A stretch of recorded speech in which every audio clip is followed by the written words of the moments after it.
reais que podem não ser adequadas a alguns telespectadores. Existem fenômenos que estão além da ciência. Histórias verdadeiras que desafiam explicações racionais. No Caribe, relatos assustadores de mortos voltando à vida. Zumbis realmente poderiam existir? Quem é criado no Haiti não duvida do poder do encanto de um feiticeiro. Um feiticeiro de voodoo revela seus segredos. Nos Estados Unidos, premonições de assassinatos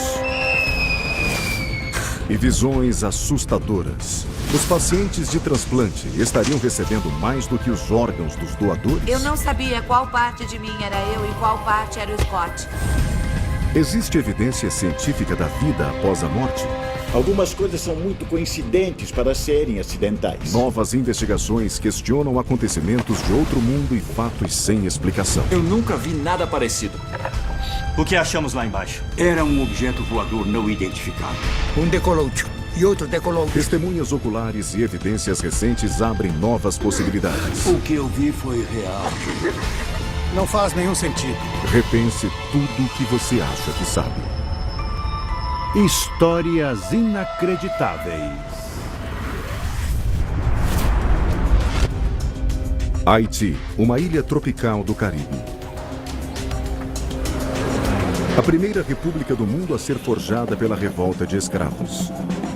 Mas o país também tem uma reputação sombria. Será verdade que aqui no Haiti os mortos andam na terra como zumbis? Na capital, Porto Príncipe, uma mulher chamada Adeline Dassas é encontrada desorientada e confusa. Ela está sob os cuidados do Dr. Luiz Girard, um dos principais psiquiatras do Haiti. Ele logo nota seus sintomas médicos estranhos e conflitantes. C'était un monde qui était toujours passif, avec une certaine passivité, avec une personnalité dissociative, et puis qui était de temps à autre avec humeur labile. Mas o detalhe mais estranho é que sua família acredita que ela morreu 7 anos atrás.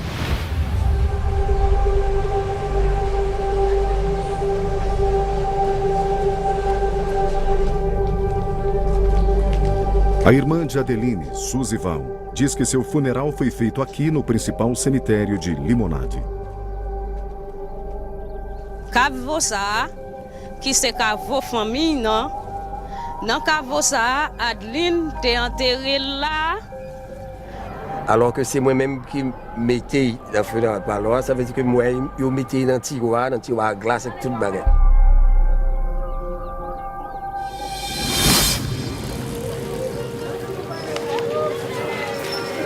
Dois anos depois, a família fica chocada ao encontrar Adeline no mercado local, sozinha e aparentemente confusa. Moi, je joue Adeline, Calvaire Sainte-Thérèse, devant l'église là, sous escalier Altechita. J'étais un petit gens étonné parce que je ne pas attendre que ça te arriver. O estranho estado mental de Adeline a deixa incapaz de responder. Adeline? Mas toda a família logo se convence de que ela voltou dos mortos. On comprend ça tant que ça c'est un gros événement. Du fait que maman mourit, il levé. Pour moi ça c'est un gros événement. Não há dúvidas de que ela foi declarada morta 2 anos antes. A família tem o atestado de óbito. Ça c'est preuve que nous gagnons que Adeline est morte. C'est acte de décès qui marque acte de décès Adeline Dassas qui est morte le 25 juillet 2007. Acte de décès ça fait dans l'officier d'état civil Limonade là même et ça c'est original. O documento parece ter sido impresso em um papel timbrado do Ministério da Justiça haitiano e tem um carimbo oficial. Mas a família poderia estar errada a respeito de Adeline? O registro de sua morte pode ter sido um erro? No cartório de Limonade, Eluz Maochan é o responsável por registrar todas as mortes do distrito. Ele verifica seus arquivos. Ele te venu faire déclaration mort da Adeline Dassas. É mesmo verdade? Adeline realmente morreu e retornou à vida? Ou existe uma explicação mais racional? Em todo o mundo, muitas pessoas afirmam ter voltado dos mortos. Mississippi, Estados Unidos, fevereiro de 2014. Walter Williams é declarado morto por um legista. No dia seguinte, ele ressuscita. China, fevereiro de 2012. Li Xiufeng, de 95 anos, sofre uma lesão na cabeça aparentemente fatal. 6 dias depois, ela é encontrada cozinhando em sua casa. Rússia, dezembro de 2012. Lyudmila Steblitskaya, de 61 anos, é declarada morta, mas revive minutos antes de sua necropsia começar. Alguns médicos acreditam que estes casos não são ressurreições milagrosas, e sim diagnósticos médicos equivocados. As pessoas que morrem não voltam à vida. Esses casos noticiados foram de pessoas que acordaram no necrotério ou no funeral. Nessas circunstâncias, a confirmação de que elas morreram foi incorreta. Os médicos geralmente declaram a morte de alguém somente depois de testar seus sinais vitais: respiração, pulso e batimento cardíaco. Mas existem condições que tornam este teste duvidoso. Se alguém estiver num coma e o coração estiver mais lento, a respiração estiver bem mais lenta e as respostas a estímulos como a luz forte estiverem bem menores, seria muito mais difícil confirmar a morte. Simplesmente porque os sinais que o médico procura estão mascarados e ele pode não conseguir vê-los, apesar de estar procurando por eles. Então, isso explicaria o que aconteceu com Adeline? Sua morte também foi um erro de diagnóstico? Parece improvável. Na maior parte dos casos em que a morte é mal diagnosticada, as pessoas se recuperam rapidamente em horas ou dias. Mas a família de Adeline afirma ter visto seu caixão selado dentro do túmulo. É impossível que ela tenha saído sozinha. E a lei proíbe a reabertura de um caixão. Então, o que realmente aconteceu com ela? O Dr. Luiz Girard acredita que fisicamente Adeline está bem. J'ai fait un gambole. Après la deuxième fois, j'ai fait un électroencéphalogramme de manière pour être capable de voir est-ce qu'il n'y a pas un problème de crise. Donc, je vais checker pour moi s'il y a une malnutrition, si j'ai un saillie, etc. Une série de choses. Et c'était normal. Mas seu estado mental permanece um mistério. Je considère ça comme un schizophrène. En l'autre moment, je dis que c'est un retardé. Sem um diagnóstico médico para o estado mental de Adeline ou para as circunstâncias bizarras relatadas por sua família, o Dr. Girard considera uma possibilidade extraordinária. Parents ont dit que tu enterré. Ok, donc si on dit enterré, il y a un acte de décès. Donc, de parler de zombification, etc. Nous-mêmes, on va aller plus loin pour nous voir est-ce que c'est même vrai. Os zumbis possuem uma forte presença em nossa imaginação. Em Hollywood, eles são corpos irracionais, com fome de carne humana. Mas no Haiti, até mesmo os mais instruídos podem acreditar que zumbis são reais. O voodoo, uma religião formada pelos descendentes de escravos do oeste da África e trazida à ilha nos séculos XVI e XVII, é amplamente praticado. No folclore voodoo é comum que as pessoas morram e retornem dos mortos. E elas são temidas por todos.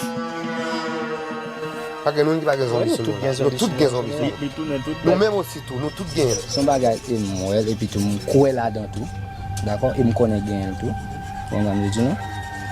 Pour le moment, pour mourir, il y a plein de zombies. Pour mourir là maintenant, il y a plein de zombies. Quem é criado na sociedade crioula do Haiti não duvida da existência da magia e não duvida do poder do encanto de um feiticeiro. É mesmo possível que Adeline seja uma morta-viva? Será que outro chamado zumbi encontrado no país pode ser uma pista para este mistério? Gonaíves, uma cidade na costa noroeste do Haiti. 2 de novembro de 2012. Uma mulher é encontrada na calçada. Ela parece estranhamente inexpressiva, o que faz alguns afirmarem que é uma morta-viva. Um homem chamado Gerard Silmeus e sua filha chegam e a reconhecem de imediato.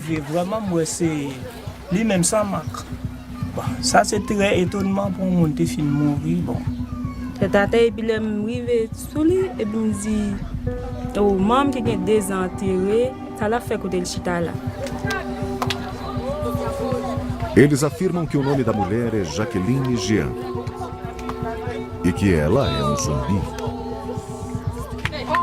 Quando eu estava tellement touché, eu me lá. Depuis que eu fui parar na face, e puis sangue dans a saia, eu me senti mesmo. Há semelhanças notáveis com o caso de Adeline. As duas mulheres parecem ter o olhar vago e não se comunicam. E em ambos os casos, os parentes acreditam que elas se ergueram dos mortos.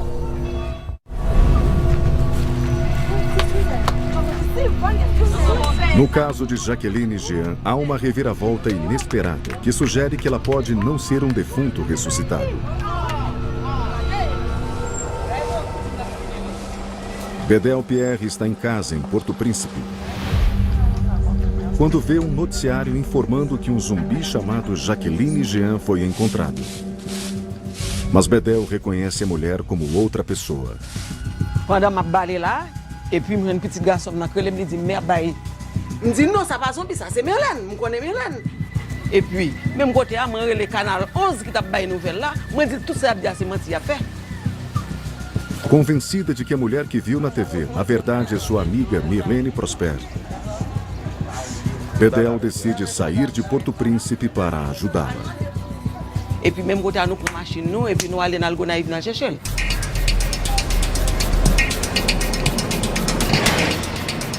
Será que Jacqueline Jean voltou da morte? Ou sua família de alguma maneira confundiu Mirlene Prosper com sua parente morta? O juiz local deve decidir. Je compare photo, je compare pièces. Nous venons à mon Port-au-Prince, le plus sûr qu'il peut, parce que nous avons des papiers pour te montrer. Dame ça, devant moi, c'est le monde qui marche dans l'église. Por que, em pleno século XXI, tantos haitianos como os parentes de Jacqueline Jean acreditam que zumbis estão entre eles? Isso poderia ter alguma ligação com o evento traumático do passado recente do Haiti? 12 de janeiro de 2010. Um terremoto devastador sacode o Haiti. 220 mil pessoas morrem. Mais de 3 milhões ficam feridas e desabrigadas, e milhares de famílias são separadas. Parentes desaparecidos são dados como mortos. Meses depois, algumas pessoas reencontram alguém que acreditavam estar morto.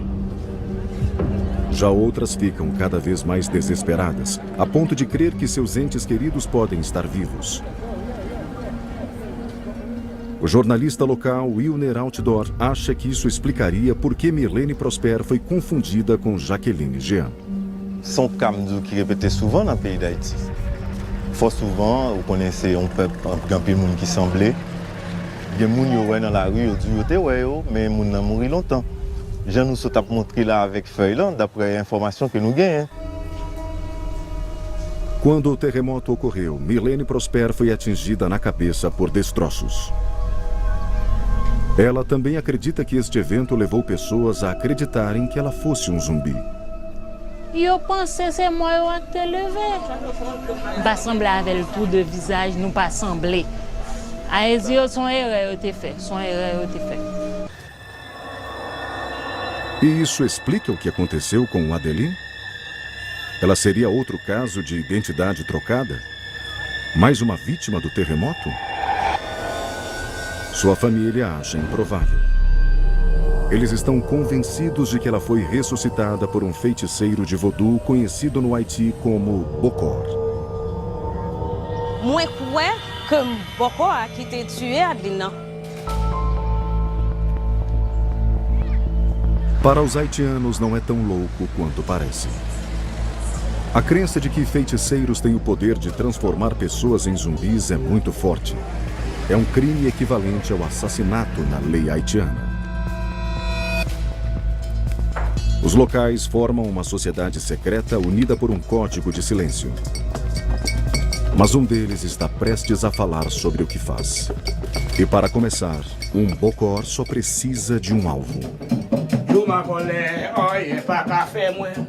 Moun sa vini di bon ifle moun sa pedi. Devwa moi c'est côté mchita pour me faire devwa. Il va me ça dessous.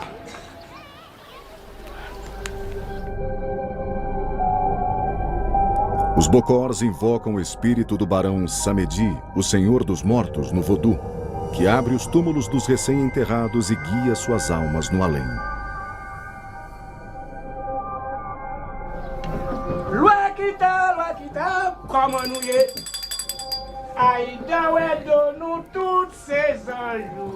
Os Bokors alegam que o barão Samedi introduz um poder mágico neles para trazer pessoas de volta de... Bokor pas gon façon de vle tuer moun. Ou ka gan bay qui accompagne et qui capable bon dire empêchement mais c'est pour tomber. Cependant, soit mon été couché, les mourir, il pas mourir vrai, me saute dit ça déjà. Yo à l'enterrer ou à lever. O Bokor alega que estes mortos-vivos podem ser usados como escravos pelas pessoas. O gars doit gagner, c'est magasin gagne. Ou bien c'est terre on gagne pour travail. Mon cas il pas chambre de force ça. Ou même sous fatigué, faut arriver coucher mais pas qu'on coucher c'est si.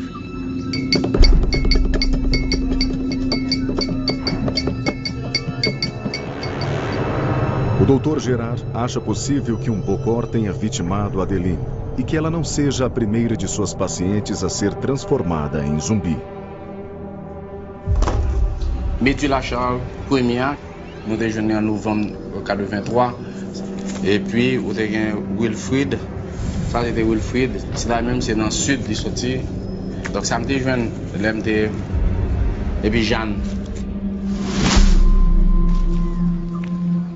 Um Bokor realmente poderia ter transformado Adeline Dassas e outros como ela em um zumbi?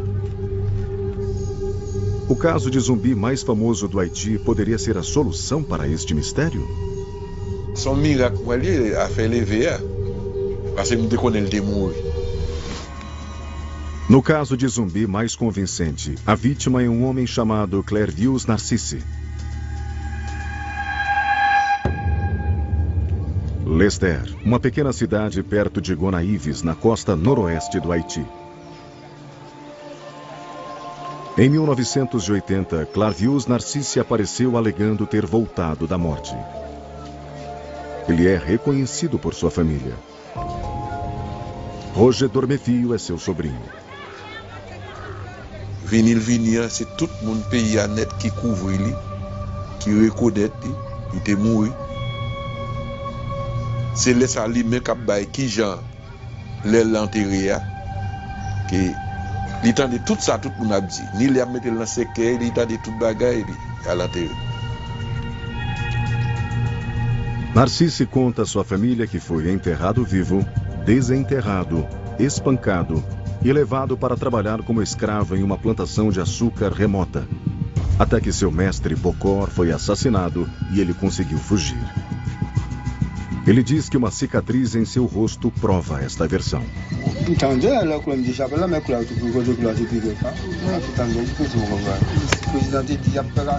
Longtemps qu'on est que c'est qu'il longtemps, c'est couverture et puis on clou.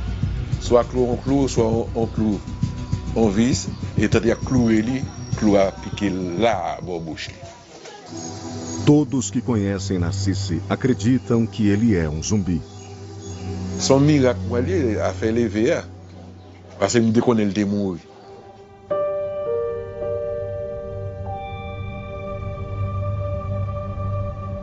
Dois psiquiatras americanos, Nathan Klein e Heinz Lehmann, investigam. Eles descobrem que Narcisse foi declarado morto por dois médicos respeitados do hospital Albert Schweitzer, no Haiti. Suspeitando que o suposto zumbi esteja simplesmente fingindo ser o homem morto, eles preparam uma lista de perguntas sobre seu histórico familiar que somente um parente verdadeiro saberia. Narcisse responde a todas as perguntas corretamente. Ray Davis é um etnobotânico formado em Harvard que estudou o caso. Ele acredita ser possível que bokors realmente transformem vítimas como Clavius Narcisse em zumbis. Mas não por meio de feitiçaria. Os feiticeiros do Haiti, sem dúvida, identificaram no ambiente do país um produto natural que nós sabemos como fato científico que possui uma droga. Ray Davis acredita que o segredo do poder dos bokors se esconde em um preparado que eles administram secretamente às suas vítimas. Ele tem um ingrediente crucial: baiacu. No Japão, o fígado do baiacu é uma iguaria chamada de kimon. Ele contém tetrodotoxina, um veneno 1.200 vezes mais mortal que cianeto. Sua ingestão causa até 200 fatalidades por ano em todo o mundo. Mas em pequena dosagem, ele pode induzir um coma profundo, parecido com a morte, até a pessoa se recuperar. Num lugar chamado Hokkaido, na Ilha Norte, a tradição é que se a pessoa morre por causa do peixe, é deixada à vista na sepultura por 3 dias para confirmarem sua morte. É a mesma substância que eles usam. O Dr. Louis Girard concorda com a descoberta de Davis. Ces poissons, ça veut dire les foufous. Donc, ils prennent, ils piquent, ils pulvérisent, bien pulvérisé. Puis, ça va, ils commencent à faire poison. Il y a d'autres ingrédients, mais c'est surtout avec ça que...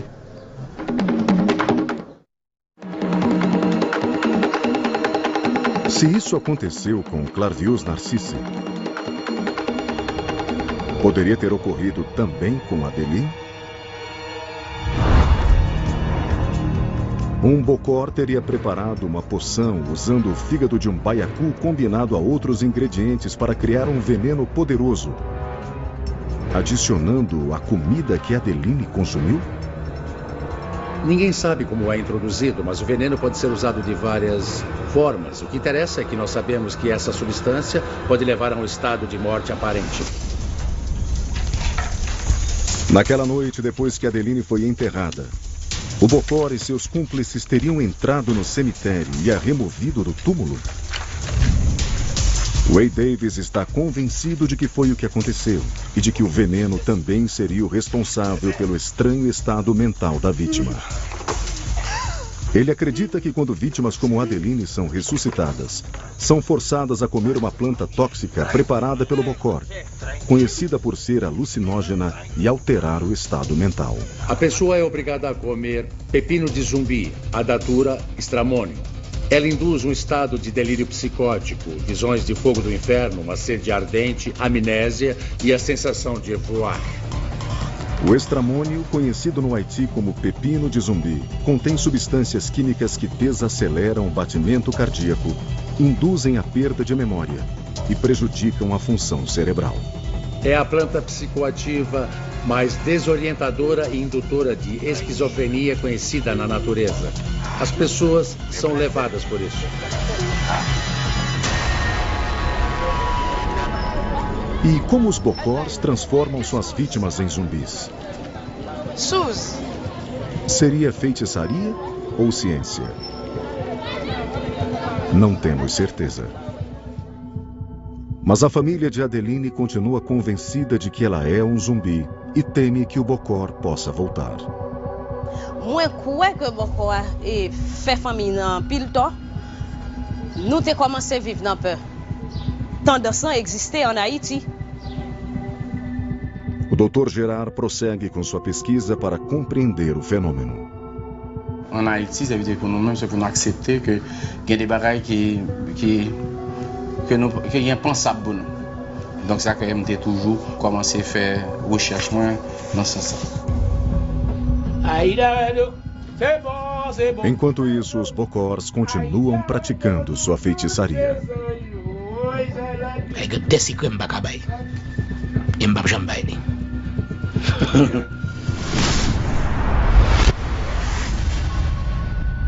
Tucson, Arizona, novembro de 2001. A universitária Jamie Sherman, de 24 anos, é submetida a um transplante de coração para corrigir um defeito congênito. Eu sempre tive problemas cardíacos. Eu já passei por 4 cirurgias de peito aberto antes do transplante. O coração novo salva sua vida, mas a cirurgia a deixa com efeitos colaterais desconcertantes. Quando acordei do transplante, eu estava com raiva. Eu queria muito bater em alguma pessoa. E não tinha motivo para sentir aquilo, porque eu estava muito bem. Eu recebi alta do hospital em 10 dias. Minha saúde estava muito melhor. Mas por dentro eu sentia uma raiva muito profunda. Jamie não consegue compreender seus sentimentos até 6 meses depois, quando descobre a respeito da morte do doador. O que a família do doador me contou foi que ele estava em um bar e tinha um grupo de caras lá causando todo tipo de problema. Ei, deixa a gente em paz! E um desses caras foi pra cima e começou a bater num amigo dele. O Scott foi pra trás dele pra tentar segurar o cara. E foi atingido no rosto. No final, ele teve uma hemorragia cerebral que acabou causando sua morte. Jamie se pergunta se este é o segredo para compreender sua raiva. Quando ele foi derrubado, estava num estado de ódio, muito ódio, sentindo raiva. Eu comecei a pensar, nossa, eu acho que a raiva foi transferida para mim através do órgão. Essa é a única explicação do porquê eu sentia tanta raiva.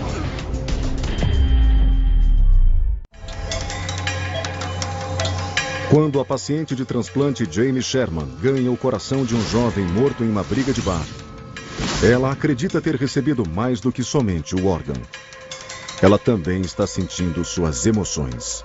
Quando ele foi derrubado, estava num estado de ódio. Deixa a gente em paz! Eu comecei a pensar, nossa, a raiva foi transferida para mim. Mas as mudanças em Jamie após o transplante não são apenas emocionais. Seu corpo parece ter vontade própria. Eu não sei dirigir com câmbio manual, eu aprendi a dirigir num carro automático. Mas depois do transplante, eu entrava no meu carro e só queria mudar a marcha, como se fosse num câmbio manual. E eu nunca usei esse câmbio, nem fazia sentido. Eu descobri com a família do doador que o carro dele tinha câmbio manual. Então, eu achei que era uma das coisas que eu herdei do doador. A história de Jamie não é a única. Em todo o mundo, centenas de receptores de órgãos relataram experiências perturbadoras.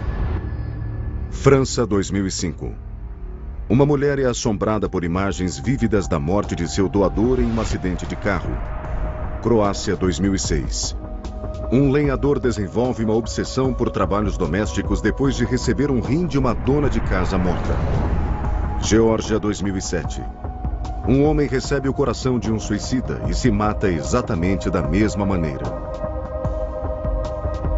Todos estes casos são coincidência? Ou é possível que essas pessoas tenham adquirido traços dos mortos? O professor de neurologia Gary Schwartz tem pesquisado este fenômeno nos últimos 15 anos. Agora existe o suficiente desses casos disponíveis, o que justifica afirmar que é uma possibilidade séria. O Dr. Schwartz é coautor de um estudo que analisa 10 casos verdadeiros em que pacientes de transplante alegam ter adquirido traços de personalidade de seus doadores. Um caso anônimo envolve 2 meninas. Uma criança de 8 anos recebeu o coração de uma vítima de assassinato de 10 anos. Depois do transplante de coração, essa menina começou a ter sonhos. E nesses sonhos, ela via outra menina sendo assassinada.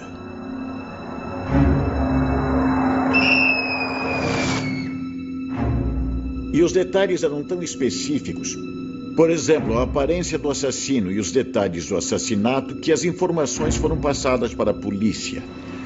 E no final, essas informações ajudaram o assassino a ser preso e a ser julgado.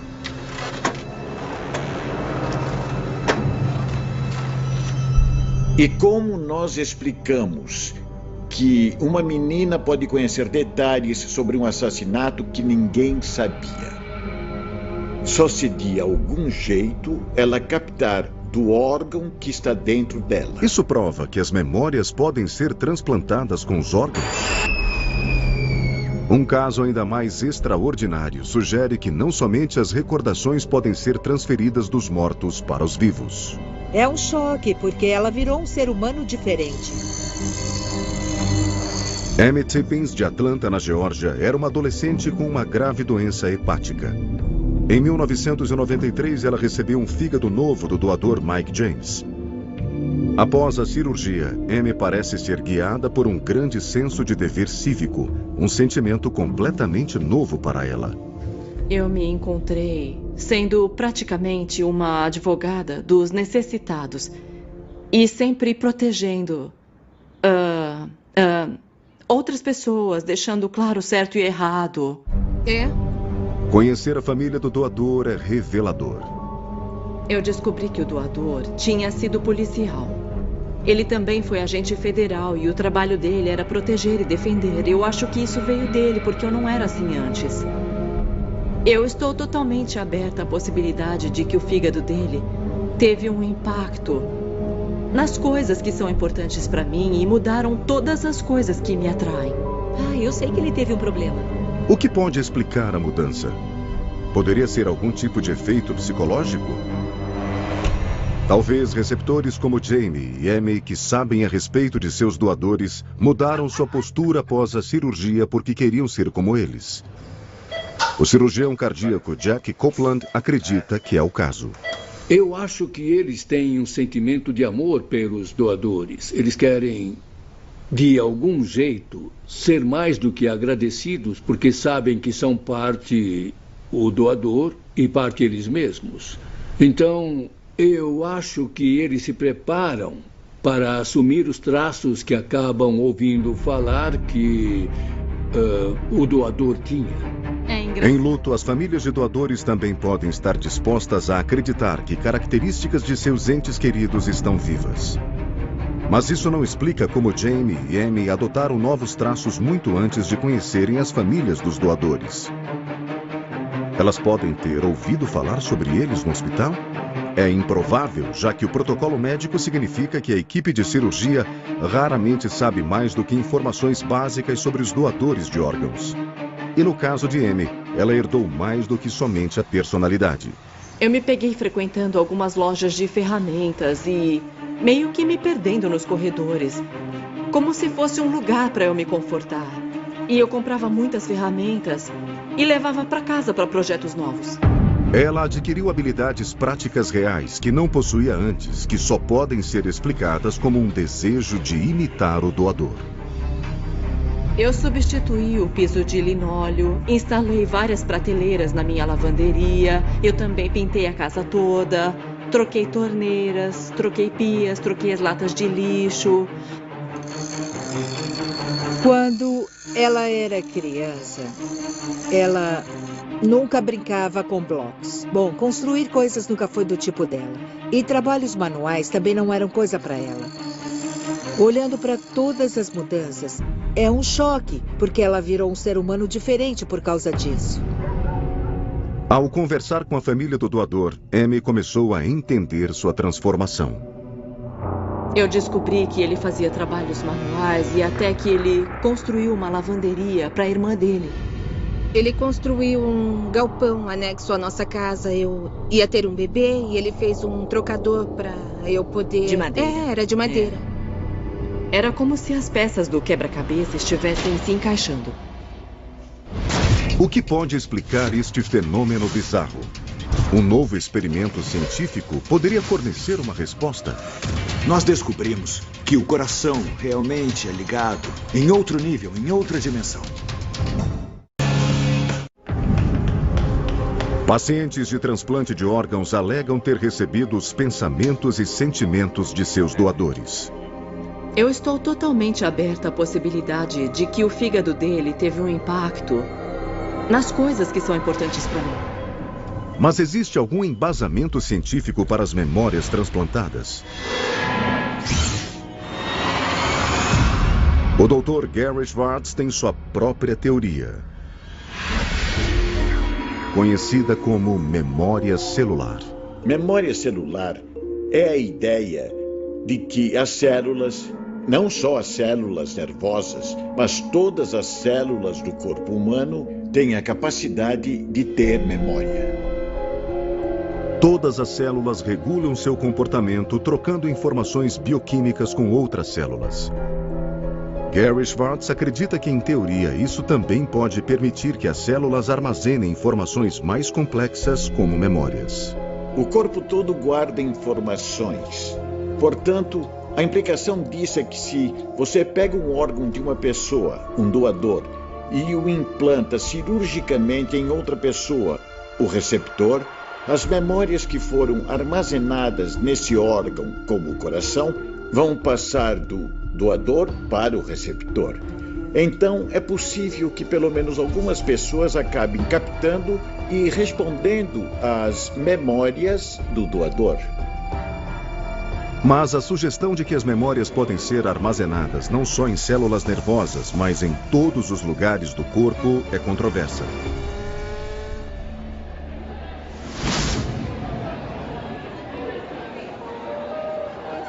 De acordo com a corrente predominante da ciência, a criação e o acesso a memórias complexas só é possível quando regiões diferentes do cérebro trabalham juntas. Olhando para esse modelo de cérebro aqui e o abrindo, podemos ver que existe uma estrutura no interior, no lobo temporal medial, chamada hipocampo, que está bem aqui. E essa parte do cérebro é importante para guardar memórias de curto prazo. Mas quando vamos dormir, essa parte do cérebro se comunica com o neocórtex, que é uma capa de 2 milímetros ao redor do cérebro. E a memória é transferida para cá para ser armazenada a longo prazo. Então a ideia de que as memórias podem ser armazenadas fora do cérebro, em órgãos como o coração e o pulmão, faz tanto sentido quanto dizer que as plantas são capazes de pensar. O fato delas não terem neurônios para processar informações e transmitir pensamentos faz com que não consigam pensar. Mas os neurônios do cérebro se comunicam via neuropeptídeos. Estas moléculas minúsculas foram descobertas recentemente em outros órgãos e acredita-se que elas transmitam informações pelo corpo. Ainda não se sabe se estes circuitos recém-descobertos poderiam mesmo armazenar memórias. Mas teorias médicas já foram reescritas muitas vezes ao longo da história quando novas evidências vieram à tona. A ciência é surpreendida por achados impressionantes o tempo todo. Foi somente depois da invenção do microscópio que os germes foram identificados como portadores de infecção. Novas pesquisas poderiam modificar as teorias sobre onde as memórias são armazenadas? O Dr. Rollin McRae acredita que sim. No Instituto HeartMath, na Califórnia, ele explora o conceito de coração inteligente. O que nós estamos testando tenta provar cientificamente que a intuição é real. Em outras palavras, que o nosso corpo, de algum jeito, sabe com antecedência e é capaz de mandar um sinal de pré-alerta quando uma coisa que devemos evitar está prestes a acontecer. Eletrodos são fixados a um voluntário para medir sua atividade cardíaca e cerebral. Ele vê uma série de imagens provocativas, escolhidas aleatoriamente por um computador, e não tem como saber qual imagem surgirá em seguida. O resultado desse experimento foi muito surpreendente. Nós descobrimos que o coração é o primeiro a responder. Aí o coração envia um sinal muito diferente para o cérebro. O cérebro reage e depois o corpo, bem antes de ver a próxima imagem. O Dr. McRae acredita que os resultados provam que o cérebro não é o único órgão inteligente do corpo. O coração parece ser capaz de prever. O que esse experimento está indicando sobre o coração é que ele é o primeiro sistema do corpo a pegar ou captar essa informação intuitiva. Que o coração realmente é ligado a outro tipo de campo, a outro nível, a outra dimensão, por assim dizer. O que muita gente chamaria de alma, de espírito, de eu superior. E isso se alinha bastante com todas as grandes escrituras das principais religiões do mundo. Então, na ciência, talvez a gente precise de mais humildade para admitir que elas sempre estiveram certas sobre o coração. Então, pacientes de transplante de coração como Jamie poderiam estar conectados a seus doadores mortos por meio de alguma dimensão espiritual? Na visão do mundo, o coração sempre teve um papel místico. Ele sempre foi, desde os tempos bíblicos, um símbolo do ser humano. E talvez ainda seja descoberto no futuro que o coração tem uma ligação muito próxima com o aspecto espiritual, inteligente, criativo e amoroso da personalidade humana, o que na nossa tradição é a alma espiritual. Esta antiga tradição religiosa se embasaria em algo real?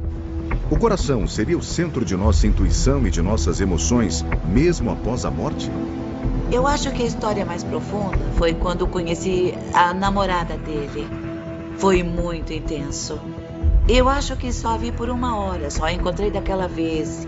E quando fui embora, meu coração estava doendo. Literalmente. Doendo fisicamente. Fiquei com vontade de chorar de saudade daquela mulher. Eu não sentia falta dela. Eu sabia que não era eu, porque eu tinha acabado de conhecê-la. Como eu podia ter sentimentos por ela? Eu sabia que era por causa dele. Mesmo que o coração tenha uma conexão mais profunda, isso não explica as mudanças que os outros receptores de órgãos distintos, como Amy, vivenciam. A ciência ainda precisa compreender todas as consequências do transplante de órgãos. Como cientistas, temos que ter a mente aberta. Eu acho que um dos principais conceitos da ciência é que, enquanto pensamos que conhecemos muitas coisas, quanto mais sabemos, mais reconhecemos que não sabemos. Eu acho que qualquer cientista que nega ou rejeita alguma coisa não está sendo verdadeiro à causa da ciência. A teoria da memória celular é um desafio direto à opinião médica aceita. E até que as evidências sejam avaliadas de maneira adequada, os pacientes de transplantes podem continuar a ser assombrados pela sensação inquietante da alma de outra pessoa dentro de seu corpo.